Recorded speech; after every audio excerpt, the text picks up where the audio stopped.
Hello, कशा आहात सगळे? तुमचेही खूप हेअरफॉल होत आहेत का? माझेसुद्धा तर खूप जास्त हेअरफॉल होतोय. म्हटलं चला आप काहीतरी रेमेडी करूयात घरचीच. काय कसं आहे, आपलं खूप केस तर गळत आहेत. हिवाळा आहे प्रचंड, माहिती आहे आपल्या सगळ्यांनाच की हिवाळा आहे म्हणून. परंतु हिवाळ्यामध्ये प्रत्येकाचेच केस गळतात. असं नाही की माझेच गळतात. परंतु बघा, काही न केल्यापेक्षा काहीतरी केलेलं कधीही चांगलं. मला तरी असं वाटतं. यावर तुम्हाला काय वाटतं नक्की मला कमेंटमध्ये सांगा. आपल्या घरात ज्या वस्तू अवेलेबल आहेत आपण त्याच घेऊयात. आधी तर 3 चमचे मी इकडे दही घेतलेलं आहे. त्यामध्ये 1 चमचा भरून मध घेतलेला आहे. ते सगळे एकत्र केलेलं आहे आणि चांगलं मसाज केलेलं आहे आपल्या हेडला. आपल्याला जर स्कॅल्पलाही चांगला मसाज करायचा आहे, परंतु जर तुम्हाला काही पिंपल झाले असेल किंवा काही जखम असेल तर प्लीज तुम्ही अजिबात मसाज करू नका, कारण की खूप इचिंग होऊ शकते म्हणून सांगते, दुसरं काही नाही. तर मस्त असं मसाज करून घ्या. मस्त असं थंडही वाटेल तुम्हाला आणि एकदम छानही वाटेल, तुम्हाला रिलॅक्स पण वाटेल.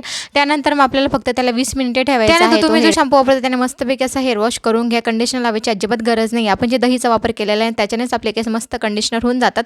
व्हिडिओ आवडला असेल तर लाईक सबस्क्राईब करायला विसरू नका. भेटू आपण उद्याच्या ब्लॉगमध्ये. तोपर्यंत बाय.